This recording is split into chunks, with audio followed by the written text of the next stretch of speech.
to It Whānau. Welcome to another edition and another week of Big Hero News. Kia ora, Chewie. How are you, love? Kia ora, Pat.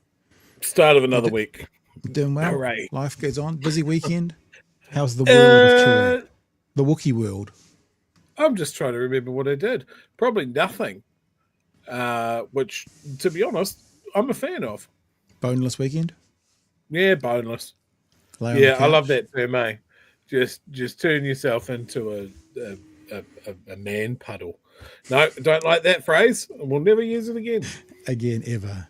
A big show tonight, team. Thanks for all being with us. We are going to check out an interview with the police commissioner about institutionalised racism in the New Zealand police force. And I've been very, very dedicated to cutting back people. I've taken the clips we'd normally watch and I've actually edited them down like a professional would do. I know we're not, but like a professional would do. So I've got some nice tight clips to show you as we go through. Also, David Seymour's new position Luxon said Seymour was softening on social media. Of course, as soon as Luxon says that, Seymour has to go, no, I'm not. So we'll have a bit of a squiz at that as well. And a story that I haven't put into the show notes because it only kind of come up at 5 o'clock this evening after I'd already put the show together. Nicole McKee is unhappy with the review of the firearms review they just did, even though the review they did were to her specifications, but because she doesn't like the outcome that it was got to, she wants another one. And actually in that interview that Jack Tame did with the police commissioner, they actually talk about, my paraphrase, do more guns mean safer people? So that he's going to turn up in a couple of the conversations we have tonight. But to start off with, we have a very special guest with us all the way from Iceland. From Work Ethics, it is Amy Ross. Let's bring Amy in and we'll talk about what we're going to talk about. Amy, good evening and welcome to the show. Oh, I have a black screen where Amy is supposed to be due. Can you see, Chewie? No. Yes, no, it is the same for me as well. Right, I'm going to go back and I'm going to go in again and go, hello, Amy. We might... Iceland. The internet in Iceland? The preview window is also frozen, so I think she's Okay. frozen in Iceland. That kind of makes sense. Amy, if you can still hear us, if you just log off, there we go, and she's gone, and log back in. It's okay. So a little bit of news about Amy for you team who are just joining us. Amy is the person that if you were joining us the night that the tomfoolery with the Equal Pay Act got messed around with, Amy is the person that Jan Tinetti said, believe it or not, because of our world-class, world-leading equal pay legislation, there is someone right now as we speak in Iceland talking about this stuff. That person that Jan Tinetti was talking about is Amy Ross, and she joins us right now. Good evening again, Amy.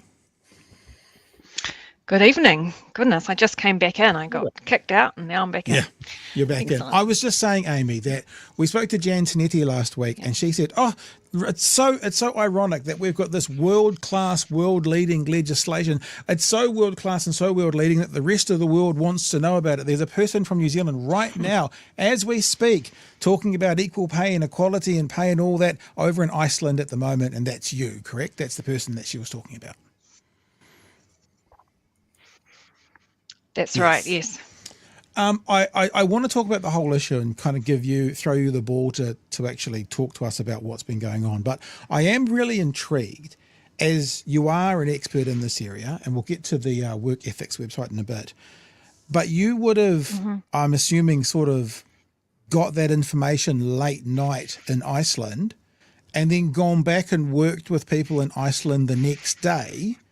And the next day, your country wasn't quite as proficient in the equal pay area that it was the day before. What happened in Iceland? What did you do in Iceland? And how did you explain to the people, hey, you know that world leading stuff? Well, it's not so much anymore. I'm really intrigued as to what happened to you the day after with explanations. Yeah, well, to be honest, I had to stand up in front of the next day's audience and not cry, actually, which was because it was very, very hard to be talking about things that I am incredibly proud of and that I know that women for decades have put a lot of work into achieving, and know that it was just gone effectively overnight. But also I think that we had a really open and honest conversation about this is actually something that they also need to prepare for, because when you have a system which actually delivers change and is actually putting real money into real people's hands and delivering a human right, you will get a backlash, because people don't like losing the business model that allows them to build their businesses on the underpaid labour of women. And so there's a pushback. And in fact, it's almost a demonstration of the legislation's success, the fact that we're now getting such a pushback. And so we were able to sort of say, how can we support, or how can I support Iceland to take the opportunity they have now, which is while they have political support and they have the will to make change, to actually grab it with both hands, because there will be a point where you do get that pushback. And so we're able to have that conversation.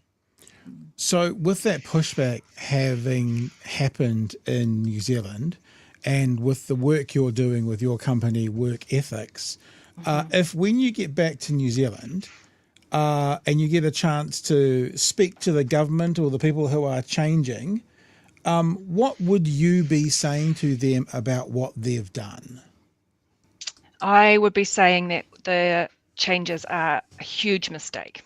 It's the idea even that you can save money is short-sighted, because while that might be a short-term saving, the long-term cost is astronomical. It is proven that when you actually invest and you have fair wages and a good workplace, people stay, you have a much higher degree of productivity, you have people engaged, people spend money in their communities, it creates more jobs. I mean, just it makes so much sense. And that what will end up is having very expensive, very drawn-out conflict in court. And it just seems nonsensical to me. And in fact, this is what the Pay Equity Principles Working Group was put together to avoid, this kind of conflict.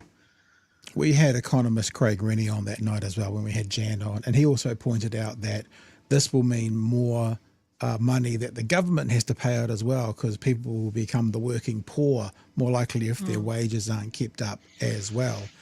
Chewie, sir, questions, comments?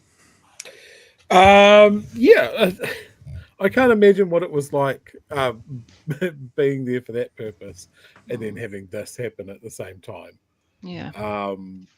We were, first of all, I just want to say to our audience last week, I was explaining the 1975 women's strike in Iceland, which is one of my favorite pieces of industrial action because I like to party. So, I mean, that had quite wide-ranging effects for their society, right? A line was drawn in the sand, and a short, sharp shock to the system seemed to develop really long-lasting change for their society, correct? Yeah, that's right. And it was done again only 2 years ago. They did the same thing. So there's a big culture of everybody out, and we're going to talk about the issues that are still going on for women. And that's not just pay equity, but it's gender-based violence. It's a whole range of things. And so they're very much supportive. And in fact, I'm going to meet with some leaders of that movement here while I'm here, of us doing the same thing. Yeah, I was going to say, is there any lessons there from their experience that would apply to our society as well? Glad is the wrong word. Glad to hear you mention gender-based violence. That's something New Zealand has a problem with as well. Yeah, so exactly. It really does seem that we can crib some ideas from other countries, other societies to improve our situation here. Absolutely. Yeah, and kind of show that unity, that stand together, and we're not going to accept this. And what was unique, I think you'll know, about the Iceland women's strike is that in both instances, it wasn't just paid work, it was the removal of all that unpaid work that women do. And I think that's making a very significant point. And because things just fall over when women don't contribute as they are doing constantly. So I think it really showed, and that's what made the changes, is that, oh, we actually can't function without women. Better do something about looking after them in society. Amy, I'm wondering if you can help us all out, because what we do is we get input from the media and we hear voices. We're not in the thick of it like yourself, you know, educating people, etc. And we hear things like, how can a librarian compare themselves to an air traffic controller? I mean, that's ridiculous. If you want the air traffic controller's wage, then become an air traffic controller. That's what we hear. Is there a way that you can give us, let's say people watching right now want to know how to answer Uncle Bob when he's put that out on Facebook? Can you give us, I'm not looking like a trick, but like, what's the elevator pitch for what we can use, the information we need to be able to communicate clearly why this is a good idea? Not even that, why we need it and why it's a good idea. Yeah. And I mean, I think that our language has been a bit confusing for people here, because when we say comparable, our brains instantly think that means the same. And so when we think about very different work, like an engineer and a librarian, we think that's crazy. What on earth is going on here? Are we saying that they are suddenly working with these tools and doing maths, librarians? And we're not saying that. What it is, in fact, it's lifting us up to a different level and removing our instant assumptions and bias about tasks, and saying underneath a task that you might do in your job are some skills, and there might be some effort, and there's responsibilities that you have. And so by looking at things that are very different, it enables us to look underneath at what are the skills, responsibilities, and effort required. And something that's quite different allows us to do that, because it's putting us below that front-facing task and investigating. So it's not about the similar tasks or what's being done, it's the level of skill, responsibility, and effort. And then you should be able to say, seeing as a job is about being paid for the skills that you bring and your responsibility that you hold, if you have two very different jobs that are operating at that same level, they're bringing the same level of skills and they have the same level of responsibilities, why are they being paid differently? Let's have that conversation, because that makes no sense. And this that kind of idea then challenges us to think about work differently. Oh, is it we're just simply not valuing some skills? Yes, actually, that is what's happening. There's a whole lot of stuff being done in work which is just not seen as skilled, because it's not been, men haven't done it. And this, a really interesting thing to think about is that when computers first came out, coding and programming of computers, because it wasn't very well understood, people are like, oh, well, that's an administrative task for women, that's easy. And it was actually women who did all that first computer coding and programming. And it was only when they were considered important to society, they were like, oh, well, men better do that. And then it was very well paid. So it's actually, sometimes we just don't understand what is skilled because we don't perceive it to be so. So it challenges us to look beyond the task and at the skill. Chewie, do you have anything else? I've got one other question, but if you've got another one, jump in now, and then we can wrap it up and say goodbye to Amy. I love that you brought up the early programmers all being women, because it was seen as tedious and repetitive and needing a high degree of accuracy.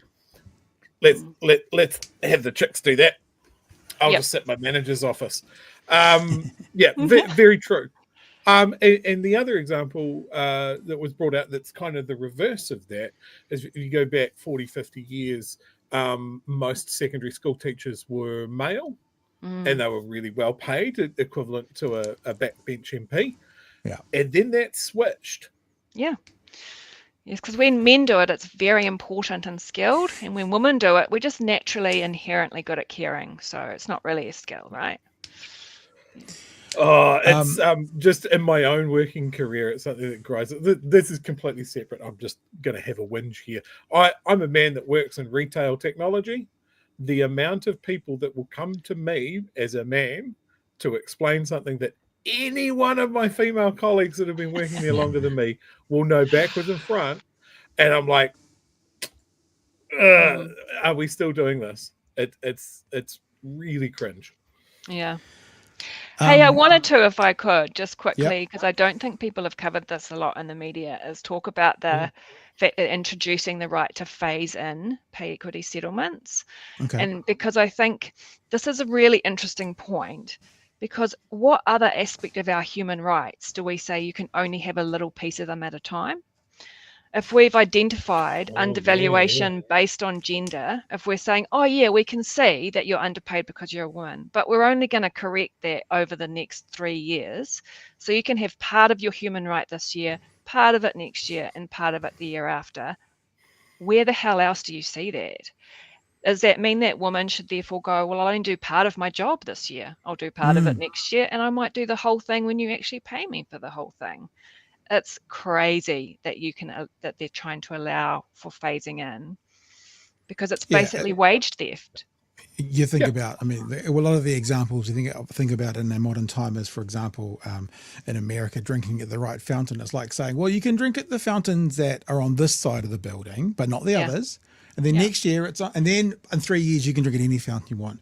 I was wondering about your thoughts around something that I thought about this weekend, Amy. You know, there's those 33 current cases that are going through and they're basically all being cancelled.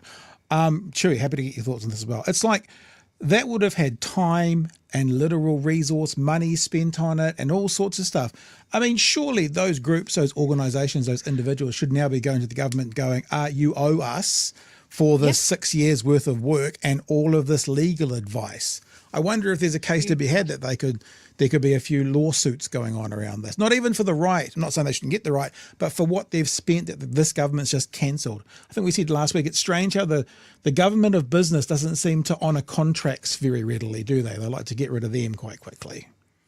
Yeah, and they're talking about sort of being efficient and using money sensibly. And in fact, all of that money, those skilled people's time that they're putting in over years to do research, investigation, analysis, and put together really strong evidence, that's just wasted money now, because effectively they have to start again. It's absolutely irresponsible. I think the last thing before we let you go, and thank you for giving us some time this evening, as we saw on the day the announcement was made, there was protest organised 90 minutes later on the front door of Parliament. I get a few whispers that budget day is going to be a big day. What should we be doing, Amy? In your opinion, what should we, the public, be doing? How can we action something? What should we be doing to voice our distaste about this whole thing? I think we just have to keep talking about it, and we can't let anyone forget. So actions have to be now, but they have to also be ongoing, and we must continue to put pay equity in a human rights framework, because it fundamentally is a human right. It's not a benefit for women. It's not a nice to have. It is something really fundamental. And we also have to recognise that we had some of the most world-leading ability to address pay equity, but also the ethnic pay gap. We were creating tools. We created the first tool in the world with an intersectional approach, Te Ora Waru, and that we were standing up and stepping forward. And this is an opportunity lost. So we need to keep having this conversation, and we need to make it cost the government, because they can't steal from women to plug a hole and get away with it. Yeah. All right. If people want to know more about you, Amy, your website, is it the best place to go? Yep, absolutely. Website is worthethics.nz. Enjoy your time in Iceland. As I said, very, very jealous. Thank you so much for giving us some time this evening, our time, and all the best, and keep the good fight going. Thank you. Amy Ross from Work Ethics. Let's do some super chats and then we shall move on. Kiwi says, ice to see you, Amy. You see that? Hey, you got it? You got it? You were frozen. Yeah, that's multiple puns. Multiple puns. Late fee says Res Nautas. You've started this one as well. Claire Willis compared a librarian to a fisheries officer, not realising there is no qualifications for a fishery officer, yet it's higher paid than a librarian who needs a tertiary qualification. Very good. So I found that really interesting. The government is very much trying to muddy the water about what is meant by pay equity. I don't know what you have to let go there. It's a Frozen song. Let it go. Oh, it's a movie reference. they're very much trying to muddy the water by saying, hey, look, some of these claims are crazy. You can't compare the work a librarian does to a fishery officer. Yeah. And it just straight out of the gates, it didn't ring true to me. It's like, oh, okay, so are we paid because of the type of work that it like this is a strange track to go down, and it feels like, look over there, debate this, ignore what is actually happening. And it's very much the same way that they're saying, hey, look, the legislation is clumsy and unworkable. That's why we're changing it. We're making it more transparent. Can we see what you mean? No, because we did it under urgency. And we got told last week that there was a bit of a rumor that they were going to save 17 billion? Have we had that confirmed or not? Because if they save the government 17 billion, and that's exactly what they've given back in tax cuts and landlord reimbursements, I mean, like, come on. Yeah. No, it's it's shady. Yeah. None of this rings true. And I think even, did you see Nicola Willis's opinion piece this morning? Where she weighted that very much into the I didn't expect to be called a C word by a mainstream media.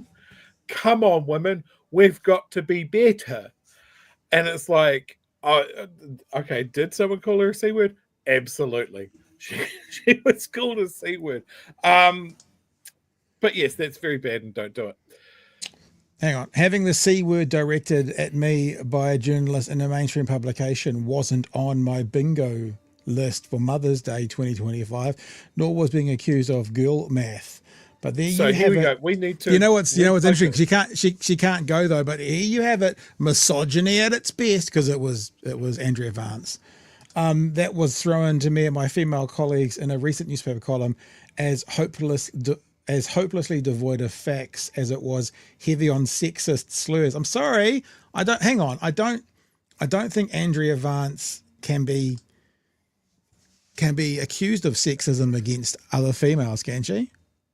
In the sense of fairness, yes, I think they can. In the same way that a minority can be racist against their own people, that sort of thing. I think it's possible. Fair. But I think that first preamble, the absolute clanger, I didn't expect to be called a cunt for Mother's Day. Well, I don't think these people that have been working for 6 years Decades. on a pay equity thing expected that to just get shit canned immediately days before Mother's Day either. Who's the more aggrieved party here? Yeah, exactly. Who is being my pearls for being called the C word, or actually Christmas is going to be tougher this year because we're expecting to be earning more by then. You know, like I mean, so like I would say to Andrea Vance, why did you give Nicola this ammunition? Like, it would have been better to leave that to the side in your private thoughts and I don't do know. an article that says, hey, look. But hang on. If it was David Farrier or someone else calling Seymour a fuckwit or something, no one will be going, oh, he's just giving them ammunition, you know? So just saying. Yeah. Just putting it out there. There's some give and take there. I'd rather that Nicola had nothing to hit back against. No, but I think that's actually quite a good observation, and it's like people who are who are more offended by the reporting of something than the something itself. You know, are people getting up in arms about how did they find the information from this private cabinet piece, and they're like, how do they find out rather than what it says it's going to do? So you know, I mean, I'm go for it. I got no problems with that, and because we're media council kind of authorized now, I can have that official opinion, so no problems. We're allowed to. We still need to get the reporters' hats with the little cards in them. Okay, we'll see. Like, we've got to start looking the part, right? Hey, let me just say, guys did really well last week, and we're really genuinely appreciative of the support that you gave us and also Women's Refuge. We probably donated about 20 nights, give or take. I actually got the exact number. We'll say 15 to 20 safe nights from your guys' generosity. And I'm actually sure we did more than that because people would have gone straight there and just made a donation, which we're completely stoked about you doing as well. If you're just joining us, you don't know what we're talking about. We have this brand called Buffer, and occasionally we use our Buffer brand to support a specific cause. After the government decided to put a whole bunch of women into a more vulnerable state financially, we thought that we might get on Women's Refuge and try and support them a little bit. So what we normally do is we offer a Buffer t-shirt and hoodie, and that's what we use to support the cause. You know, we've done it with Daffodil Day, we've done it with Rainbow Story Time, those sorts of things. But what we're doing for all of May, and these ones here, these purple and yellow are the actual Women's Refuge Buffer gear, right, on bhnshop.nz. Yeah, I think I heard Magenta say she was down for one of those purple ones. I think I'll have to hook Magenta up. And what we've decided though is any hoodie purchased, whether it's a Chewie Fufu or the world famous Nikki No Boats, Tino Rangatira Buffer, the BHN one, the tax were less, tax wealth more, any hoodie that's purchased off the site in May will also help Women's Refuge with one safe night. So one safe night donated for any hoodie that is ordered. I'll just do this so we can just see what a safe night is. A safe night is exactly what it sounds like, a safe night for a mum and kids, or a female, or for a mum and kids, for women and children in Aotearoa. So any hoodie will be one safe night, and any 2 t-shirts. But like we said last week, you don't have to buy 2. So a t-shirt, think of it this way, a t-shirt is half a safe night. So once 2 are purchased, it's another safe night. I'm not sure of the exact number. I'll look for tomorrow night, but I think we're more than 15 safe nights last week, thanks to your guys' generosity. So if you don't have a bunch of cash, or you hate our merch and you're like, oh, I would love to support it but can't, then just go straight to safenight.nz, right? $20 for a safe night. Just do, if you've got $100 and you're like, well, rather than buying a hoodie, I've got all the clothes I need for this winter, then just go and give $100 to Safe Night. Yep. Like it's cool. It's fine, right? You can do that. If you'd like to support both causes, then what you can do is get merch from bhnshop.nz and support Women's Refuge at the same time. I do have another hoodie to go up here as well. It's the Fuck Around Find Out. I'll get that up in the next couple of days. So thank you for being involved last week. And well done. It's always cool when a plan comes together, Chewie. It's going to go right through May. So what is it, the 12th today? So another 3 weeks, give or take. 3 weeks, 2 weeks. Hey, Per, yes, Chewie. Before we move on, I've just been seeing quite an interesting wee graph. We love a graph, don't we? Do we love a graph? Yes, as long as they're always legit. Cool. I want some buy-in on this graph, man. Yes, love a graph. New Zealand wage growth. 2016, 2018, little bit of growth there. 2022, we start supercharging wage growth, and then we tank it. Can I ask a question for clarification? Mm-hmm. Where did National take over? Like, is there an indicator somewhere here? I wish there was that some shows sort of us where National took over. Is it? Would be somewhere around there? Yeah. Sometime between 2022 and 2024. Yeah. 2023? Yeah. Well, maybe. But look, I think this is a really key thing here. Labor did a lot of work in bringing up the minimum wage. Luxon loves talking about our new high wage economy. I thought I was having a stroke there for a second because everyone was getting darker all of a second, but that was you, wasn't it? Luxem loves talking about supercharging the New Zealand economy and high wages and all of this sort of stuff. The proof is in the pudding. It's not happening. They've slammed the brake on minimum wage growth because it's bad for employers, apparently, even though that has never, ever been borne out. More money in the pocket leads to more money in the economy, leads to higher tax take. All of these good things. National, great at the economy, so they say. Where is the evidence? I'll tell you where the evidence. It's somewhere between 2022 and 2024. Something real fucking bad happened for all New Zealand workers. And when you've got major employers like New Zealand Steel pointing out the same thing, shit's fucked, mate. You know, big companies, you've got to say they fucked it. They don't know the economy. They don't know how the shit works. I would like to share. I think you people are adorable. This is adorable. If people were thinking that I was asking that question seriously without sarcasm, right at the peak. See, we've got observant chat, but it's all right because that Mowbray cunt is building a new helipad, so he's doing all right. I've got a graph to share as well. The graph actually is coming up. We love a graph. A graph, and but it's the opposite of yours. Yours is showing a downturn. My graph's showing a real upturn. Well, that's positive. Let's have a look at your positive graph. It's methamphetamine use. Oh, that's different. Yeah. That's positive in the very bad way. Yeah. But there's something happened to here again around that kind of middle to end of 2023.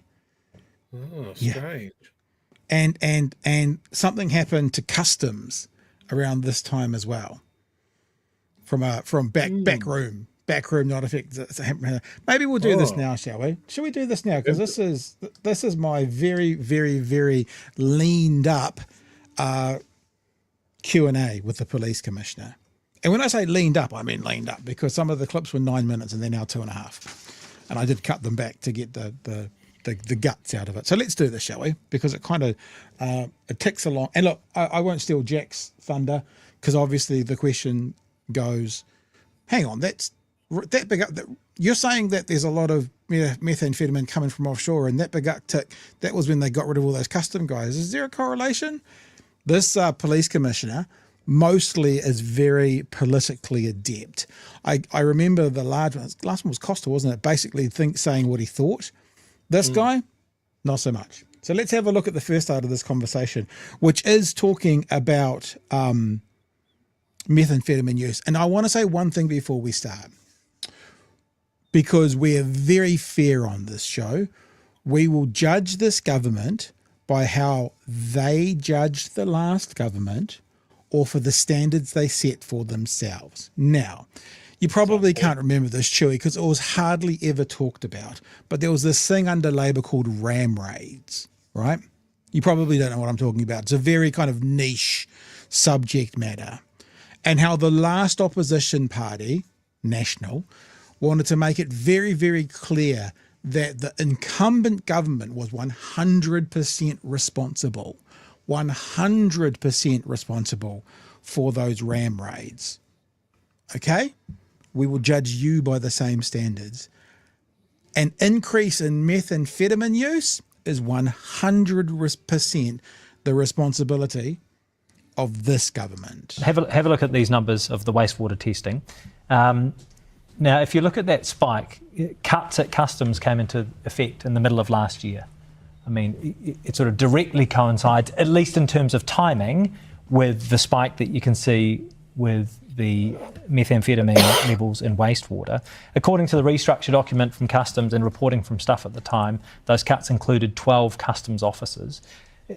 Given your interagency work, is it your view that cutting customs staff has potentially resulted in more methamphetamine coming into New Zealand? Got to say as well, because I have cut quite a bit out, there was a point earlier on where the police commissioner said the increase in local labs has not gone up. So there hasn't been an increase in local labs. So the increase in meth use is all coming across the border, which is why the customs question is so relevant. Well, that's not something that I would comment on, Jack. I mean, Customs have gone about a restructure. They've made decisions based on criteria. That's not for me to comment on. It does coincide directly with that huge methamphetamine spike, which you were then dealing with. Well, that could be an assumption, but, I'm timing-wise, it correlates, Timing correlates. Whether that's an issue that correlates to the actual problem, I'm not sure. In your view, from your office's work, do you believe that Customs has the resources it needs to fight back against these international syndicates? We work very closely with Customs every day, and not just here in New Zealand either. So, I'm proud of the work that my people do with Customs, and I'm sure Customs are too. That's got to continue, because it's ultimately at the border where that protection needs to be at. Is that a what? Is that an answer? And he does very well. Look, I'm on the fence a little bit about the criticism, because I do understand a political appointment probably shouldn't sometimes. But when he says, I have got no answer to that, when Jack says, does the timeline line up? Oh, I wouldn't speak to that. It's like, well, that's actually not, because it does. You can look, this is where they were fired, this is where the number. So you can say yes to that. That's not a political answer. It's absolute best. And is it? Well, I'm proud of what we do. I know Customs are proud of what they do. Yeah, look, you're proud of it, but is it at its best? Well, I think this is part of the work that's underway to look at what new opportunities there may be. Let me reframe it a different way. Would giving Customs more resources mean that less methamphetamine comes into New Zealand? Well, I think you have to ask Customs that. I mean, I'm quite sure that would give the opportunity for us to. Yeah, the answer is yes. So it's not difficult. Obviously, let's be silly, if we had 500,000 more staff, yes. If we had 500,000 fewer staff, it would be terrible. Where's the number in the middle? So the obvious answer is yes. That's where politicking becomes a bit too much. To work even more broadly with Customs, more resource, more work, and the demand, as you can tell, is high. So it's obviously common sense that would make sense, but it's not for me to comment on whether that's something that's an option. So he said yes, it's common sense that would be the case, but I better not say it in an official capacity. I've got like 4 little clips, Chewie, to play as we go through, but what are your thoughts about that one to start with? So methamphetamine going through the roof. Remember, we listened to someone a couple of weeks ago who said nowhere in the world has methamphetamine use increased in the percentile that it has in New Zealand. So there you go. We are leading the world in something, Chewie. You can tell a political employee, because why use less word when many word will do? Without actually answering anything. It was excellent. I think the aspect that, like, local labs and cooking them here, this is an imported product, and when people go, well, what the fuck? It doesn't necessarily come on a domestic flight in someone's suitcase, because you'll probably get pinched that way. That's where Customs is in the airports, right? Yeah. Where it isn't is in a little marina on the Coromandel or in the far north, where you can sail from one of the islands where it's been imported in bulk. There isn't the resources to have people check those boats coming in. So now it's easier. And the only silver lining to this is Luxon has promised us a laser focus on the cost of living. And if there's a lot of meth around, that cost has gone down. Mission accomplished. They spent, like, each of these clips I've taken out, they probably spent 6 or 7 minutes talking about the 500 new police, backwards and forwards and backwards and forwards. I've just cut out a good kind of 90 seconds of it. So he is getting asked the question again, what about these 500 police? And again, remember, definitely by the end of this year, definitely. Well, it was an aspiration, possibly by next year. Mark Mitchell, well, I'm probably going to quit if we don't head out. Well, it was an aspiration. And so this police commissioner sort of caught in the middle of all that. And he's the guy that obviously is going to benefit or not from those 500 police in his workforce. With the best information you have available at the moment, when would you say you are likeliest to hit that 500 new police target? I'm absolutely focused, obviously, on the end of November this year. That's the ambitious goal. But you said that's not going to happen, The reality is, it will be a challenge. We're still in mind, but he's already said it's not going to happen, but he's still now saying it will be a challenge. That's how he is saying it's not going to happen. More likely to be, I would say, early part of 2026. Early part of 2026. I'm hopeful. I'm positive, and I'm staying positive. And I've given my people additional resource to speed up the process. We have a very, very intense testing regime, which I'm not prepared to compromise, and I am a little disappointed to learn that in more recent times some decisions have been made that. But, move on. He's talking about a swimming test. They removed the swim test from becoming a police officer. Well, no, they straight up missed it. Well, they don't do it anymore, so he's bringing it back. He's talking about bringing back a swim test. So, yeah, I mean, I'm not sure whether it's going to make much of a difference. What? And, of course, he's doing the police commissioner version of blame Labour. Decisions made before I came on board, not but the previous police commissioner. Yes, Chewie, sorry. Well, first of all, the swimming thing's clearly a beat up. Why does an island nation full of rivers and beaches need police that can swim? It's clearly a waste of time. Yeah. This is what's been said all along, right? If you want to increase your numbers and it's not working, then you lower your standards. Yeah. Is something like skipping the swim test a sign of other things that there's going to be outright shortcuts or things glossed over? That was talked about. End up with a lower qualified police force that's going to make more mistakes. I guess the only thing we can say is we'll have to see, because the way he told it in this interview was, we are going to be very stringent with the qualifications. We are not going to cut corners. So I guess the proof of the pudding and all that. We'll get to this end of this first segment or second segment. I'm being clear about expectations, and we will continue to work very hard to make sure we hit as the deadlines, or at least as close as we possibly can. Last question on this, and then I'll move on, I promise. Are we looking at like first 2 quarters of next year, first half of next year? It's hard for me to be precise, Jack. Best information you have. I mean, what would be your best estimate today? I would love to think that in the early months of June, in 2026, June has been said as a possible date. Could be June. I would like it to be a lot sooner than that. There you go. Police, Chewie, anything you want to comment on the police? So much that I would want to comment on the police. Look, if they can't recruit, then what's your other option? Retain. And it just seems there's a focus on this. This is very clear.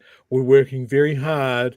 We're laser focused on what I said at the election, which is that we're going to recruit 500 new cops. They're not talking about retention. They're not talking about retaining the skill levels, the time and the effort that they've put into stuff that we already have. It's too late. They left that door wide open, and they're off to Australia, where they are valued. He did say in this conversation, and I think the number was 130, that there were, and I'm going to use that number because I think it's what he said, 130 police officers that are thinking about either repatriating, or maybe they've left the police force within New Zealand and they're talking to them about coming back. So there's something else, which is not really a retention thing, but it was perhaps a repatriation or a reinsertion of older police, not older as an age, but previous police officers in New Zealand being police officers in New Zealand again. That was part of the conversation. Yeah. So then the last part, well, not the last part of the conversation. The last part of the conversation was around guns, which we're going to include in the Nakoma Key conversation. But this is the bit that was the headline on One News, which was the institutional racism. Now, this was like a 9-minute bit, and I've cut it down to 2.5 minutes. It's actually 3 segments put together. You'll see where the gap is. I don't ever want anyone to think we're trying to fool them with an edit. The edit's very clear with a white flash and a sound. But let's have a conversation here about, is there institutional racism within the police?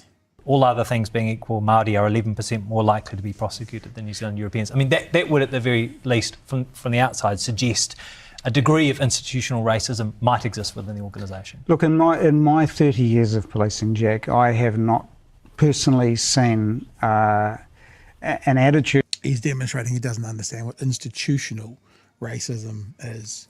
Institutional racism is not individualized. I've never seen it. It's a very different thing. And it's also obviously about the results that that institution can be counted on. Toward Māori that I am concerned about in terms of values. It's, you know, our commitment to Māori and the tree is one of our values. We've worked with Māori for over 30 years, started by former Commissioner Peter Doon. It remains a huge priority, not just for police, but for Māori communities. So why does that discrepancy exist? Well, look, that piece of work, no doubt. I've worked very closely with Sir Kim Workman over the years. We have a good working This was a report done, spearheaded by Sir Kim Workman. That's the report they're talking about. Relationship together. Where there are opportunities for us to think and work together better, identify new opportunities, we will do that. I mean, that's the open mind. I want us to go... So the question is, though, why does that discrepancy exist? I can't explain that, Jack. I can't explain that. You said emphatically that institutional racism doesn't exist within the institution. I brought you that number from Sir Kim Workman. I mean, in September last year, Stuff Analysis compared rates of cannabis use to rates of cannabis prosecution. Of course, discretion applies for police here. More Pākehā used cannabis, but more Māori were charged with cannabis offences. There we go. Game over. Like, that's game over. Now, the other thing, which we're not bringing it up tonight, but we talked about last week, is what they're saying is more Māori are arrested. But actually, then in the court system, more Māori are convicted than non-Māori for doing the same thing. That's what the research says. So actually, I don't know whether it's better for him to stay neutral-ish on this. It's not better. Because anyone with half a brain cell can see that the stat that Jack just gave out unequivocally proves the exact definition of institutional racism. Within the institution, they treat brown people harsher than white people. Institutional racism. Simple as that. Do you want to say anything before I hit play again, Chewie? Yeah, I know you did a lot of work to cut this down to a shorter patch. I can actually cut it down even further. Do you think there's institutional racism in the New Zealand police? Yes. You can just clip the yes somewhere from ours, and that's what we could have done. His lack of understanding on this question is damning. It's devastating. It's someone in his role just distilled this down to, well, I never saw any racism when I was a cop. But you're giving him credit or the grace of not understanding, because the alternative is he does understand but denies anyway. There's two possibilities here. And neither are okay. Studies. There's so much research that has gone into this. The police have acknowledged it in the past that they need to do more work. This was his opportunity to go, yes, there is, and we're working really hard to fix it, and this is what we're doing. Missed opportunity. Absolutely missed. And the fact that he's gone down this path, I will remember. All right, we'll keep going. To rates of cannabis prosecution, of course, discretion applies for police here. More Pākehā used cannabis, but more Māori were charged with cannabis offences. Why would that be? Well, I think one of the things that I'm hopeful of is that we've also considered alternative resolutions to many of the situations frontline staff deal with. So Te Pairanga is one example of that. So when it comes to things like cannabis, and this is not about Māori, it's not about Pākehā exclusively. Well, it is it's about because Māori are being charged more, but Pākehā are using more. Yes, look, I appreciate the statistics. Are you open-minded enough? There was something else that he said which I cut out of the conversation, which is sometimes we'll get it wrong. And in my notes I wrote down, and Māori pay the price. That seems to be pretty evident, that sometimes we will get it wrong, and the people who feel the error that police will make will disproportionately be Māori over everybody else. Are you open-minded enough to accept, though, when you reflect on that data, that maybe you could be wrong about institutionalised racism within the organisation? No, as I say, of 30 years of policing, I have not personally seen any example of that. The thing is, it's institutionalised, right? Yeah. Like, it's not these one-off things. It's across the entire system. That's the kind of nature of it. Yeah, well, look, I want to stay focused on the positive. I want to keep working really, really hard. We have a lot of things underway right now to strengthen our understanding of cultural competency across a whole lot of different cultures in New Zealand. There's a lot to be proud of. The statistics, as I say, they are what they are. That says to me, well, we've got to keep thinking about this. But in terms of, you talk about institutional issues, no. I will continue to emphatically deny that. Okay. Jack needs to dumb this down a little bit more. Do you recognise that this is a coffee cup and that it is red? Yes. Could be a teacup. I've seen the coffee cup, and so I acknowledge its existence. Okay. Does the coffee cup still exist? No, I can't see it. That seems from one of our top cops. If I can't see it personally with my eyes, it doesn't exist. Is a fucking weird hill to die on, rather than go, yes, we've identified a problem, we're working to remove that problem. I wonder, I mean, like when you hear some of those answers, and people are saying in the chat as well, there is an element of the PR spin of Mark Mitchell. You can kind of hear it in his tone.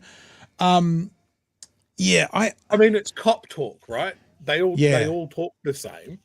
I love cop talk when they're having a press conference and you're like, listen to the old cop talk. They all talk the same. Your police 10-7, all of that sort of stuff. But this is just shocking. Like, you can't have the political appointment aspect of this job and just regress into, I never did a racism, and neither did any of the blokes that I worked with, so therefore it doesn't happen. And these statistics that you're talking about, Jack, your fucking magical statistics that are based on nothing, don't mean anything, because I'm not going to cop to doing a racism when everything points to Māori Pacific Islanders get caught more, get charged more, get stiffer sentences and consequences for the same crimes. Yeah. That's the important part. What is that? Like, you can look, like, it's a hard question for the police. Like, we have a problem with systemic racism. Why is that? Is that because we more heavily police poorer areas, and the people that live in poorer areas tend to be Māori and Pacific Islanders? So then you get you soak in an attitude that all you're dealing with is Māori and Pacific Islanders, so they must all be like that. Or maybe it's because police's interactions with this community, because they can't trust them, because they're so much more frequent than the rest of the population does, they're fucking sick of it, and they react badly. And so the cuffs come out and the pepper spray comes out and all of this sort of stuff. Like, these are hard questions. I don't have answers for them. Do you need to cycle cops through different areas more? I don't know. Do we need more people from these communities to be in the police? That was seen as an answer. And the police did a lot of work on that in the mid-90s to mid-2000s and probably onwards, of going, we need more Māori, we need more Pacific Islanders, we need more Asian staff, and that sort of thing. We need the police to represent society. That seems to have gone away a little bit. I was thinking that exact thing, that the police commissioner talking about his past, that there was him and Mark Mitchell and 40 other white guys. We never saw any racism anywhere. Yeah. So, Yeah, we just knew what part of Auckland to go to when our arrest quota was a bit light. But like one of the things that Jack mentioned, right, marijuana possession and that sort of thing, where he specifically mentioned this is somewhere where police have a lot of discretion. Yeah. And the result is white people get let off more. Yep. So they give discretion to the white people. That just shines a light on there's your systemic racism problem. You have got it in one, Chewie. Let's get to some super chats that have been coming in. Arvid says, Chewie, you can print your own press shirt now. There you go. answer. It's not the shirt. It's the fedora with the little press card in there that you see in the cartoons and the old film noirs. That's what I want. You can keep reading those while I look something up. Cal Lehman with $5 super chat. Please tell me you're covering the Greens trolling Van Velden. It's the best thing I've seen all week, or perhaps that's a Magenta thing. You know the video that's referring, Pat? No, I don't think so. Okay, I'll dig it out and we'll play it a little bit down the road. And it is parliamentary pettiness. Yeah. That it's so good. It's so good. Yeah. Mr. Arvid. Is that what you want? Press hat? Yes, absolutely. And one of those cameras, please. That one there? Yeah. Yeah. Bye. That'll get you backstage anywhere in the world, that hat. That's so legitimate. Mr. Arvids, something also happened to pseudoephedrine. They have shown that it's not home cooked stuff. It's all imported stuff. It's all coming from overseas. So I'm sure that's increased somewhat. Well, I'm sure it's had some effect, but it's not the increase that they're seeing. Just a reminder that the Crime Prevention Unit under National in 1994 helped fund a trust run by Kyle the Pie Man Chapman, one of the New Zealand's most notorious white supremacists. Look, this is a person I've followed for a long, long time. He bounces around between just outright neo-Nazis, burning Marais down. He also became very key in the freedom movement. Yeah, absolutely. And look, in 1994, this guy was very much operating. The police went, "Yep, he's a safe pair of hands." Gave him some money. Just so dumb. The police do not cover themselves in glory all the time. And that's a really good example. Now, Rachel's super chat, the text didn't come through on that. So I'm going to put that up because Rachel is new to the show. Thank you for your super chat. The text that we can't see is that the police are going around universities to recruit. So that's an interesting one. I did see something on Reddit recently about that, about basically they're approaching people studying law and going, studying law is really hard and becoming a lawyer is really hard, so just become a policeman. Seems to be the tactic that they're taking. Defund the police doesn't look so dumb now, does it? Interesting. No, it's almost like Tamitha was right all along. Kai Matara. Thank you for the super chat. Don't blame it on the meth rise. Is that Stevie Wonder? Don't blame it on the meth rise. Don't blame it on the Marmite. Don't blame it on the equal pay decline. Blame it on the labour. Yes. That's very good. But he's one of my favorite artists. I reckon I probably should have been a kid of the 60s. I love all that music so much. It's so good. All right. Hey, let's have a look. This is the story that wasn't earmarked in the show notes, but I actually think it's one of the more interesting stories today. We have a Minister for Duty lobby's in. Minister for Firearms, if that is indeed the correct thing, who was the spearhead of a review. Let's do a review. Let's check this and let's check this and let's look at this and let's set the parameters for that review. The review's come in and she's gone, "I don't like that. Let's do another review." Okay. No, I don't like that.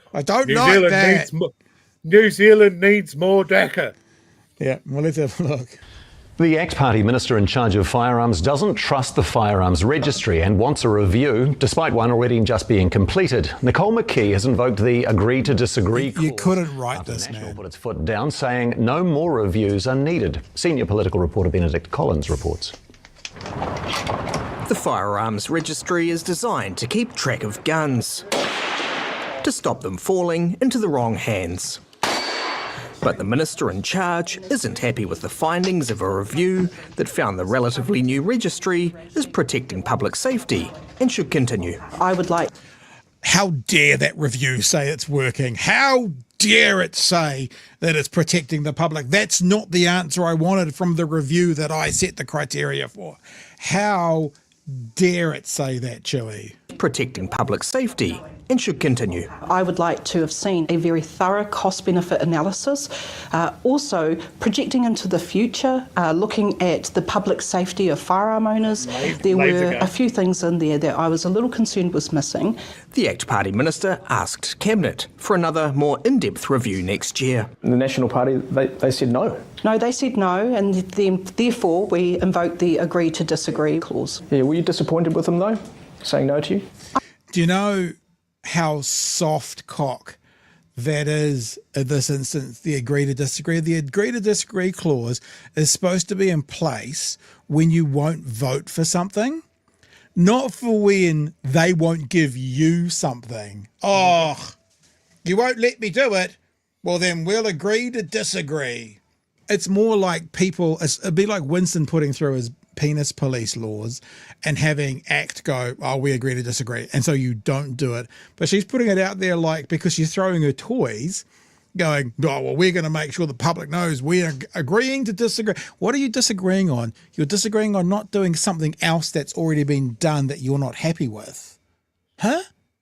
It's pretty hilarious. It's quite adorable, actually. That is actually the best word. It's like someone stamping their feet going, it's not fair.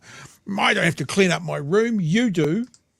Yeah, were you disappointed with them though, saying no to you? I'm not surprised, and this is part of the democratic process. The Prime Minister says the registry is working well. We want to make sure we're doing everything we can to enhance public safety. You know, our view, our Cabinet's view, is that the firearms registry has been a positive move. Some relieved Nicole McKee's move was blocked. It seems from this process that she went into the review with her mind already made up. Keep in mind that she set the terms of reference for this review, and now she's unhappy that the evidence doesn't support her case. It's about time that the Prime Minister took control of the situation. The review reported evidence that the registry is stopping sales of guns. Oh no, Chewie! It's doing the thing it was supposed to do. How dare it? But what if I want to have a more free and easy way of moving guns around? This is not helping that. Evidence that the registry is stopping sales of guns from so-called straw buyers to people without a licence. When we look at the impact of strawman sales getting through to illegal criminals, illegal guns getting through to criminals, that's a good example of it working well. There's just a difference of opinion here. But Minister McKee says the evidence was slim. So to me, one text message is not sufficient enough. Have you registered your firearms with the firearms registry? No. Why is that? I am wanting to ensure that the registry is at a place where I feel more trust and confidence with it. Which means I will never do it because I will never publicly say that I trust it. Question is, Chewie, and I saw your face, is this in breach of any law? I don't know the gun she's got. I don't know anything about the gun registry. For her not to do it, is she breaching anything? That's what I would like to know. I don't think so. I think it's for new. I think it's for new sales, but people can voluntarily add their guns to the registry as well. But what she's trying to say is, I just don't think the people of New Zealand can trust it, so I'm not going to do it. Well, what she really means is, I'm not going to put my guns on that woke thing. You're not going to have any guns I've got. What if I want to sell it to a straw man?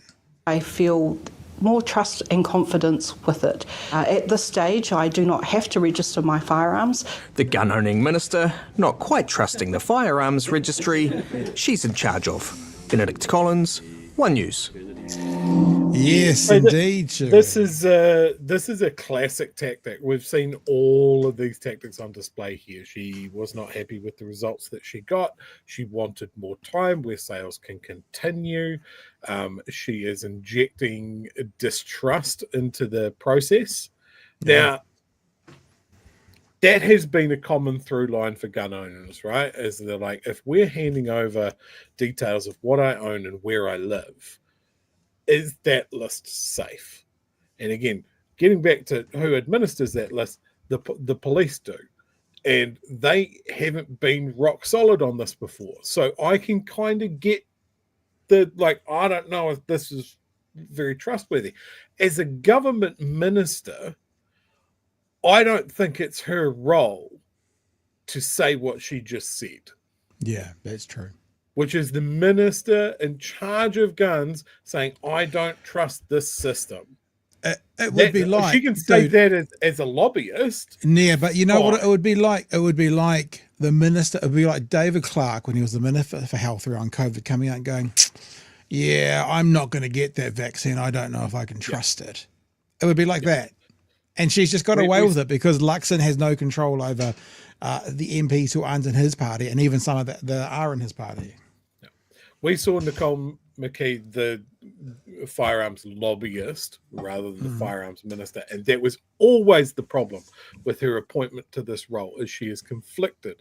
She is still a lobbyist at heart, and I think like anybody can see that a secure firearms registry will help with this sort of stuff. It'll keep the retailer honest, it'll keep the buyer honest, and if it all goes wrong and people's guns get stolen, then you can track that as well.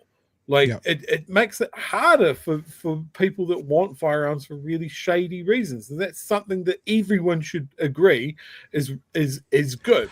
And I think it speaks to the people that she's representing. I think that's the point, though, isn't it? It's like this American idea of more guns make a place safer. Then you say, oh, good, so we should have as many guns coming to all the Trump rallies as possible. Oh, no. Well, hang on. Yeah. If more guns make a place safer, you would want every single person in the audience watching a Trump rally to have a gun, wouldn't you? Nope. Oh, why is that? And actually, before we go any further, perfect time to bring our lovely friend from tonight back, because in the interview with Jack Tame, he was asked this question. Not quite does more guns make it safer, but he was asked about the gun registrar. So let's have this. Remember, he's the police commissioner under this government, of whom the Minister for Firearms is Nicole McKee. So if access was increased, even if it's tightly regulated, and there are all sorts of checks and balances that come from police, do you think it would make the New Zealand public less safe if there is increased access to semi-automatic weapons with high-capacity magazines? Yeah, look, if I think about firearms in the policing environment, you know, we see weaponry used by criminals to commit crime. We see burglaries occurring for firearms. It is a hard reality to control, but I believe that what we are working with right now gives us the chance to make it safer. If changes are made, and that's not for me. It is kind of the definition of a word salad, isn't it? We just should skip to the end. Is he fucking lost? Press into him. Come on, we're waiting for an answer here, son. To make the changes, but if changes are made that strengthen safety across the country, then that's surely good for us all. Our job is to work with the mechanisms that are provided to us, both legislatively and resourcing, put it this way, as I say, Jack, I struggle to understand what good semi-automatic weapons. Why? What in our country? I'm not sure there's a need. It feels like he's so nervous to say this out loud. Do you know what I mean? It's like he's taken a minute to get to basically, I don't know, do we really need semi-auto? That's what he said. I'll let this play for another 15 seconds, bro, because he's actually going to commit to it not being so good if there's more access to guns, more easy access. For them, is there? So, but that's only my view. Even that, whoa, just my view. Nicole McKee, if you're watching, just my view, just personal view, doesn't necessarily hold the view that the workplace holds. Whoa, just my view. Don't take it too seriously. Well, there's a need for them, is there? So, but that's only my view, you know. But and is your view that it would make New Zealand less safe? Gap. That common sense would suggest yes, correct. I mean, pulling teeth. He needed a packed lunch and a rescue helicopter to find him about halfway through that answer. Jesus. I kind of actually disagree with him on one point there. I don't see the need for semi-automatic weapons in New Zealand. There is a weapon is a gun is a tool. There are things that you need a semi-automatic in New Zealand for. I think they should be incredibly highly restricted. Pest control, mainly. Like that's the current exemption on semi-automatic firearms and high-capacity magazines at the moment, the ones that got banned after the Christchurch shooting, there was an exemption for pest controllers. So a friend of mine explained it. If you were going after feral goats, not like recreational hunting, just like there's a hillside covered with goats and we don't want them to be covered with goats anymore. You come up to a herd and you just start pop as many as possible before they run. So there's always an exemption to the rule, but heavily restricted. Like, you jump through so many hoops.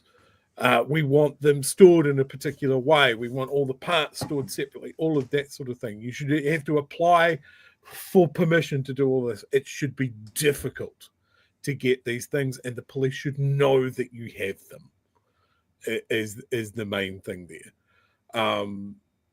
So yeah, but yeah, for the most part, like if you're on a farm and you want a little bit of pest control, no, you don't need an AR-15 or a fucking AK or something like that. You know, if you're in a rifle club, you don't need those things. You're going duck shooting, you don't need an anti-aircraft gun. It's those sort of aspects. We have a very high level of gun ownership in New Zealand, but we also have had traditionally a really lax attitude. Literally, she'll be right. Yeah. You know, farmers don't like being told what to do, and that goes to their firearms as well. Yeah. Yeah. All right. Kiwi Bird says, ACT, put the L in libertarian. I mean loser. And Robbie says, 1, gut public service. 2, get PS to do work understaffed. 3, complain that product is inadequate. 4, repeat 1 to 3. ACT party. Yeah, we've been saying this since pre the election. Fucking roadmap. It's what we've been saying for 2 years now. Then in opposition, the National Party and ACT would say government doesn't work, government doesn't work, government doesn't work, government doesn't work. They then get into government, actively break it, then they step back and go, look, see, we told you it wouldn't work. And then they go, but we can fix it. Private-public partnerships, privatisation, that's how we can fix it. So, yeah, 100%. Yeah, Brother Monk's just said as well, number 5 is privatised. There. Yep. All right, let's do the last story, shall we? Because I think this is an interesting one. So we talked about this last week, the banning of the socials to under 16 and how on earth do they think that's going to happen? I think I've come up with an actual solution as to how it could happen. I'm not going to sit here as the parent of teenagers going, social media is great and every child should have it at all times. There are real harms that come with it. And with the world of social media as well. But the question is always, like we heard someone say last week that, school kids at the moment are getting around their banning cell phones at school by taking their laptops into the playground. So at lunchtime they've got their laptops out on Snapchat or whatever else. Kids. So it's like what to actually do. I'm being serious here. I reckon I've got a solution. If we wanted to ban it, how the best effective way it would be. I'll give it to you once we get to the end of the story. Oh, that's the word from coalition partner ACT as National looks to ban social media for under 16s. It comes as a variety of industry leaders working with kids weigh in on the best solution. Abby Wakefield reports.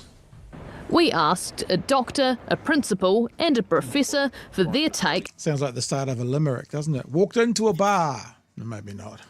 On a social media ban for under 16s. Well, I'm delighted, to be quite frank. An approach that aims to research what options are is probably better than leaping straight into a ban. A ban goes too far. Dr Manish Deva works with our youngest New Zealanders. In our clinics, we're seeing children with debilitating anxiety. On our wards, we're now regularly admitting adolescents with psychological distress, and we've seen a doubling of our self-harm presentations to emergency departments. The most harmful things are that high-end abuse and trolling. Pushing through into the bullying space. But this communications professor believes a ban would affect equity. If you're different, if you're gay, if you're an immigrant, you have a different relationship to social media. It's the only space where you can be seen. The National Party initially put the ban forward as a private members' bill, leaving it up to chance for when it would be drawn and debated. But in the last 20... have you ever thought, Chewie, about David Seymour having a heart? Has that thought ever crossed your mind? Oh, you might be pleasantly surprised tonight then. 4 hours, the Prime Minister's changed tack, asking for options to be brought to Cabinet so it can become law before the end of this parliamentary term. We'd vote no, trying to rush through something not slapdash and not well thought out, which is really what we saw with last. What, you mean like cancelling equity, pay equity, slapdash, not like that, like trying to rush that through? You'd never do that, would you, David? School lunches. School lunches, never. False start. We're also obviously open to talking to other political parties. David Seymour wants a public inquiry. The Prime Minister, though, is giving Education Minister Erica Stanford the job of investigating how it could become a government bill. We owe it to our kids to at least try. It's not a competition to show who cares the most about our kids. Well, because you'd never win that. Yes, we don't. If it was a competition, David, you're coming last. So probably good for you to not say, hey. It's like the fastest kid at school comes up and I'm like, but we're not going to have a running race to decide who gets it. Because we're not. The most about our kids. We see the overwhelming body of evidence is that our children are being harmed. Yep. And those social media companies do not give. Yes, sir, you're going to say? So they like evidence on this one. So they do. And they're concerned about this issue. They're concerned about harm. Now, all that other stuff that they've done that's harmed, whether it's school lunches or whether it's changes to the financial security of children's mothers, or whether it's not allowing people as much into spaces if they lose their homes. None of those harms have been high enough on their agenda to cause change. But apparently for some reason, some might say a distractionary reason, Chewie, because we're coming up to a budget and we want to be able to have parents say, oh, look at that government doing so well to protect our kids. All of a sudden, harm and evidence are the things we're looking for. A damn about our kids. We, all have soft hearts. Oh, prove it. How soft?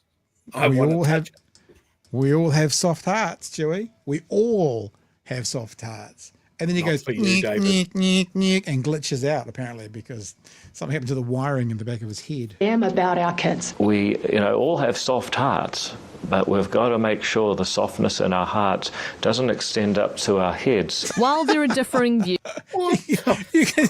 you can just tell he has never once in his life tried to draw an analogy about empathy with the heart. Because you don't want the soft heart to give you a soft head. I mean, this needs to be tested scientifically. I want David Seymour's heart and his brain on my desk by end of week, and I will poke both and see which is softer. About our kids. We, all have soft hearts, but we've got to make sure the softness in our hearts doesn't extend up to our heads. While there are differing views inside and out of Parliament, there's a lot of work ahead to find the best way to protect our young people. Abby Wakefield, One News. Thank you, Abby. Okay, Chewie. I actually am quite serious that if they were looking to do this, I have a solution. I'll give you an analogy to start with. If you owned a pub, right, and government brought in legislation that said $100,000 if you serve an underage drinker, how careful do you think that pub would be to make sure they didn't service an underage drinker? If you're serious about this, National, if you think this is a good idea, if we're trying to do this, I think the only way you can do it is put the onus back onto the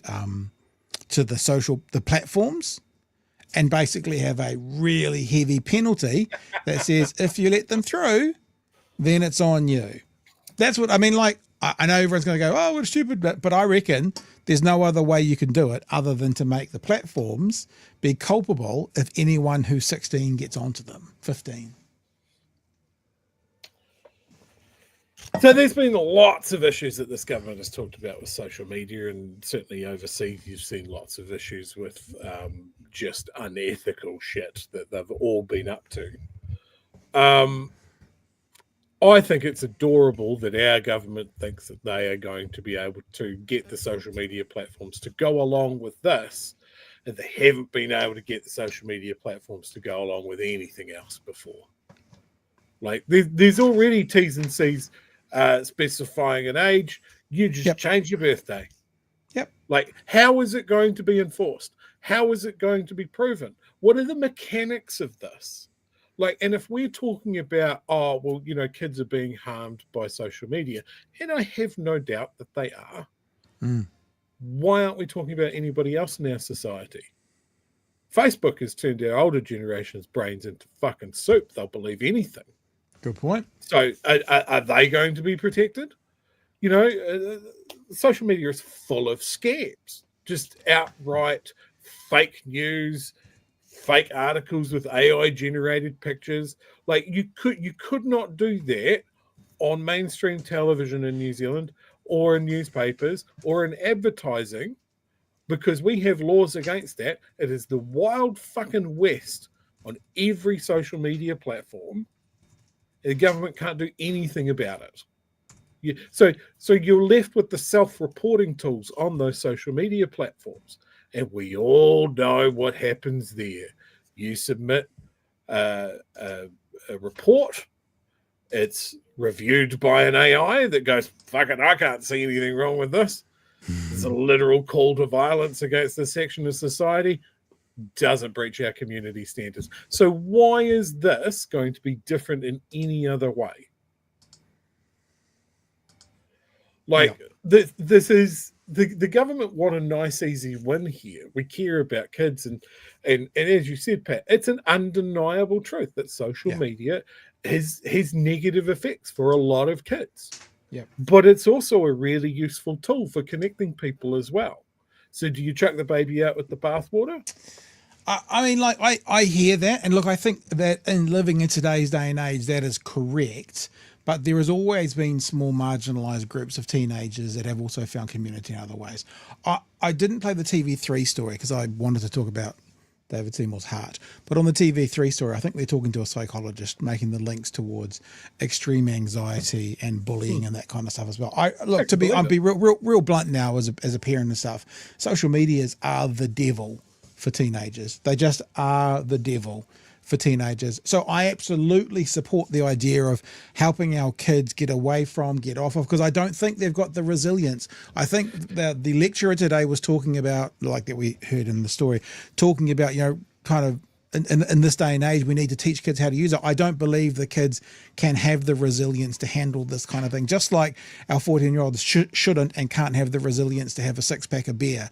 I just think they can't. And so I'm about finding an answer to this solution. I just don't know how they can do it. And I don't know, because even if I already know that even with my idea, so your older brother logs you in and then you're using your older brother's account. I know there's get arounds, but I support the conversation at the very least. Yeah, and so do I. Look, as someone that is rapidly approaching 45, I am glad that there was no social media available when I was in high school. I had a rough enough time as it was. At least that bullying stopped not far out of the school gate. Didn't follow me into my bedroom at all hours of the day and that sort of thing. I'm glad that didn't happen. After they got tired from chasing you down the street and they gave up and went back. Literally, in a couple of cases, yes. And I guess this comes to the crux of the matter, right? We agree that this is a problem. Do we think that this government has the ability to come up with a solution and implement it successfully? Yeah, that's the question. Is this a problem that is solved as easily as they think it might be with some sort of social media ban? Kids will work out how to get around it.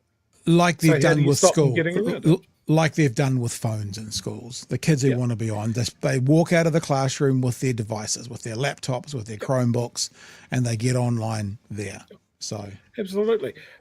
My view, and this is the harder view here, right, is this is the world that they live in. Mm-hmm. Like, we're an internet connected, social media up to the eyeballs for good or not world.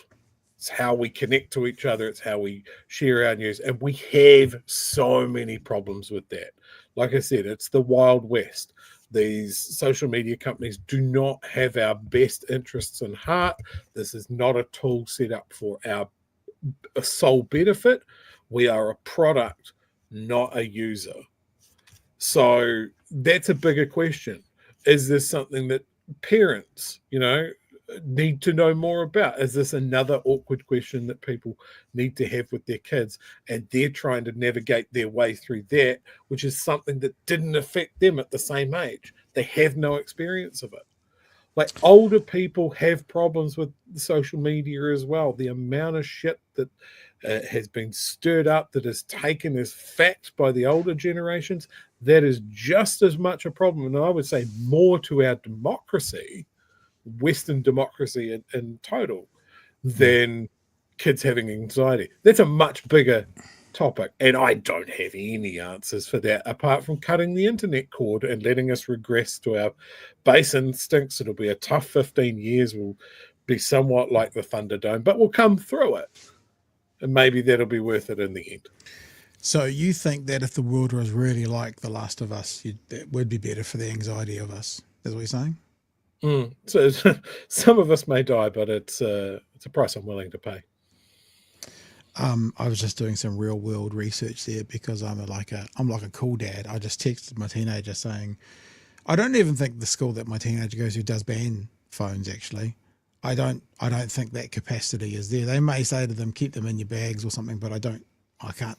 I've never heard my kids talking, or my school kid talking to her friends going, oh, can't use your phones at school. I think that they just don't. So I don't have any data left on my phone, so I'm not actually going to hear back from them. But I'll update you all tomorrow. Social medias. Because of the social medias.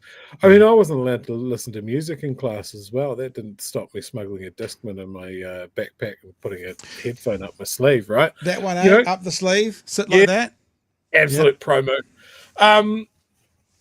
Yeah, like these are bigger questions, and I like everything that this government has done. I don't think they have the time or the understanding to come up with a proper answer. And so we're going to get some sort of censorship legislation that kids will take about 6 to 8 months to work out how to get around it, and then we're back to square one. Like, unless you're going to go to what does that legislation look like? You're going to name the social medias and put an age gate on the internet as it comes into New Zealand? It's unworkable. Oh, shut up! As I turn to dust and float away in the wind.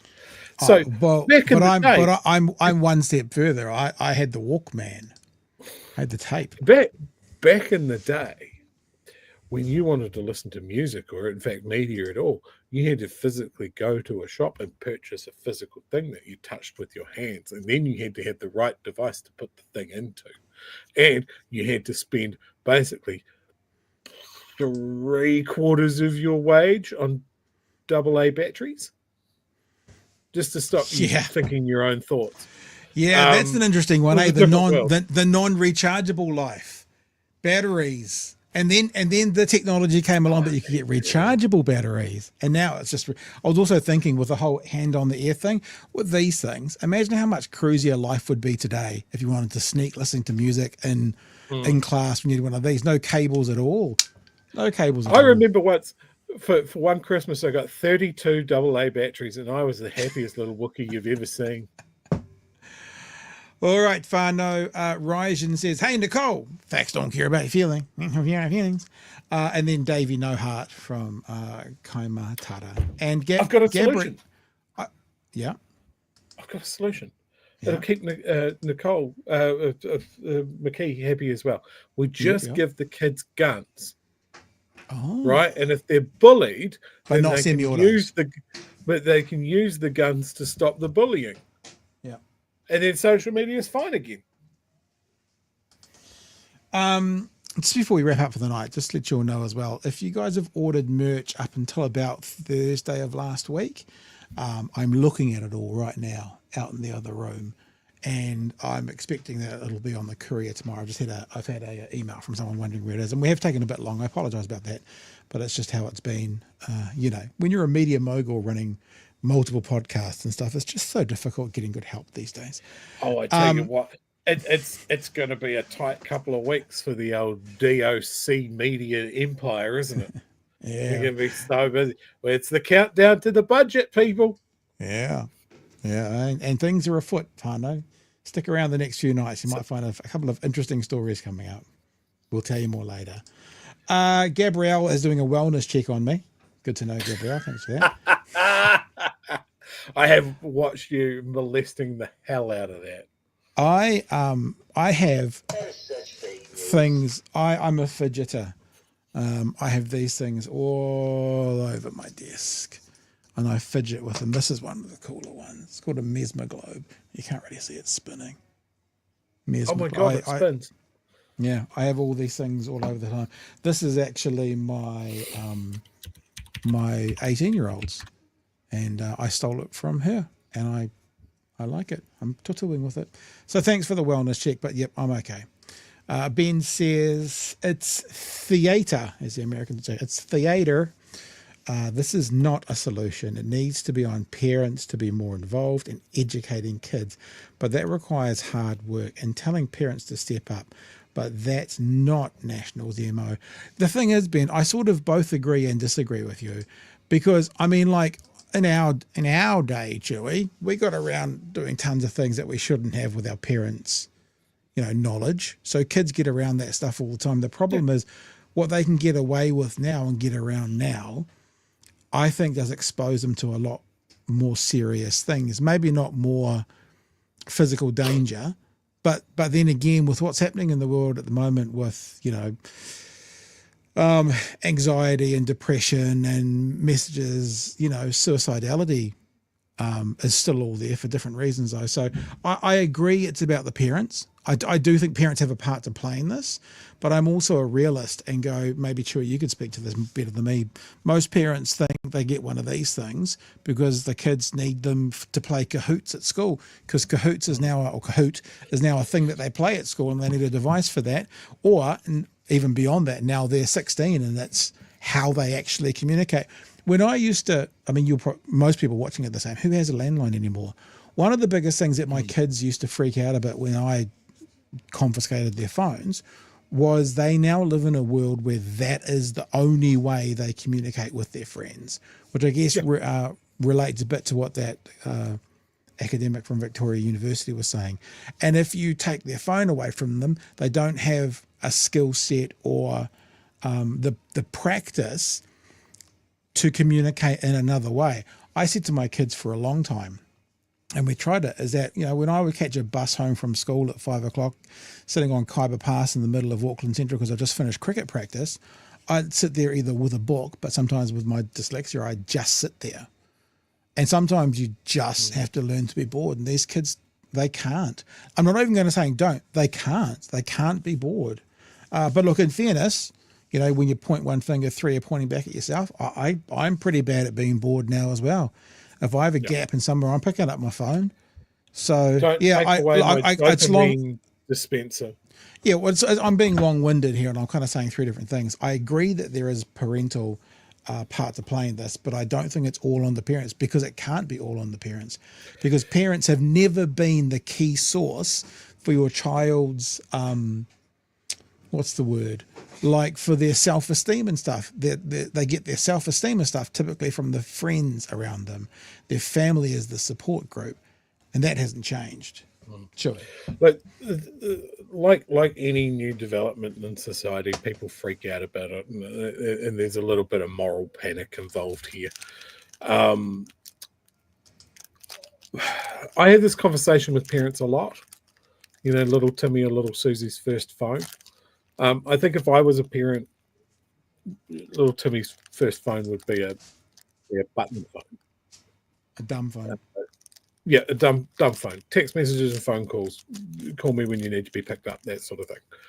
For social media and stuff like that and internet usage, that would be a computer or a laptop in a family area. It wouldn't be in the bedroom. But all of these things are also questions where it's not a form of punishment or a form of shame. Because that's the thing. If kids think something is going to be shameful, they just won't talk to parents about it. And then when things go wrong, they still don't talk to their parents about it until it gets too fucking bad. Yeah. So there needs to be this whole thing of like, I remember when I was at high school, when they were talking about drunk driving and stuff like that, that you could have an agreement with your parents of like, you could call your parent up at any time and ask for a ride home from wherever you are, and you can't get yelled at, and you can't get, like, the important thing was to pick up the kid and bring it home. Yep. The rest of it is a discussion for another day. Yep. You know, that sort of thing of like opening up those lines of communication and say, cool, this little rectangle can be great. This little rectangle can bring untold mental horrors into your life. You know, when you were a kid, Pat, how hard was it for you to find a picture of a blown up child or someone committing suicide? Well, never, right? Never. I was 22 when someone introduced rotten.com to me. And I went, no, thank you. That is not for me. But these days, kids can find that on any social media platform. That sort of thing. Especially X. Especially X. If I was a parent, that shit would terrify me. So this is the thing. It used to be a place you had to go, like you're talking about. Now, if your kid's on X, they see it whether they want to see it or not. And I want to give one more thing before we go, because here's something that I've used before. If anyone's interested, if you are a parent and you're interested, there's a very good app called Our Pact. It's a very good app. I don't use it at the moment, but to be honest, I'm thinking about bringing it back in for my 15-year-old, where basically you have the ability to permanently block, to restrict timelines, or to allow free use of all the apps in your kid's phone. It's a really good app. It does cost, it's like $15 a month.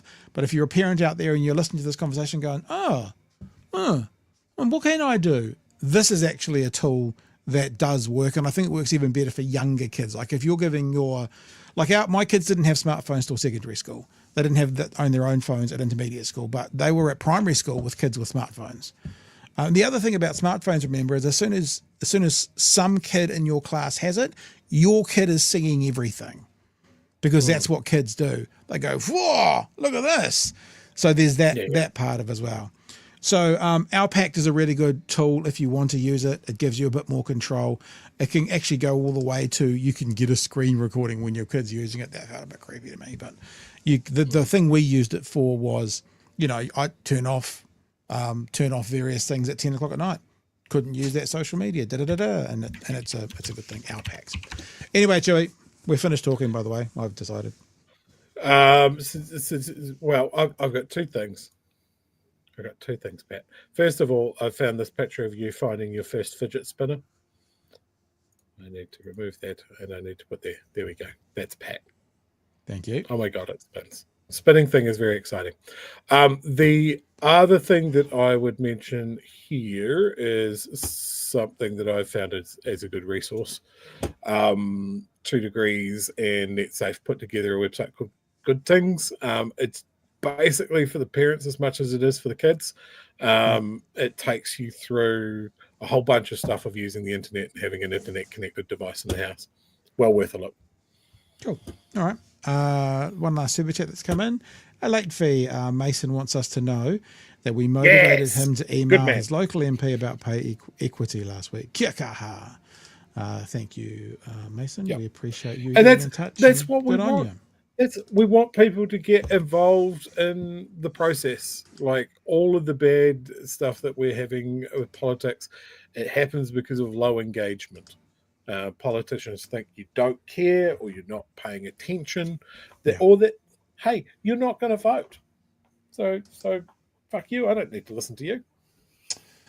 All right, team. Been a good day. Just a little side note. John Minto won a bit of a court case today. There was a pepper spraying that happened to John in a protest, I think on Waitangi Day.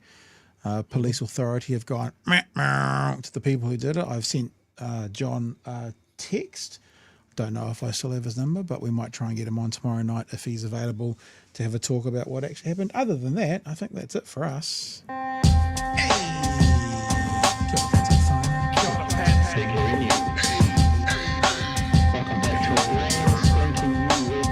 Help us settle a debate, whether it be thoughtful or funny, even if we're all creatures of hate. It's a fine line that we're walking together.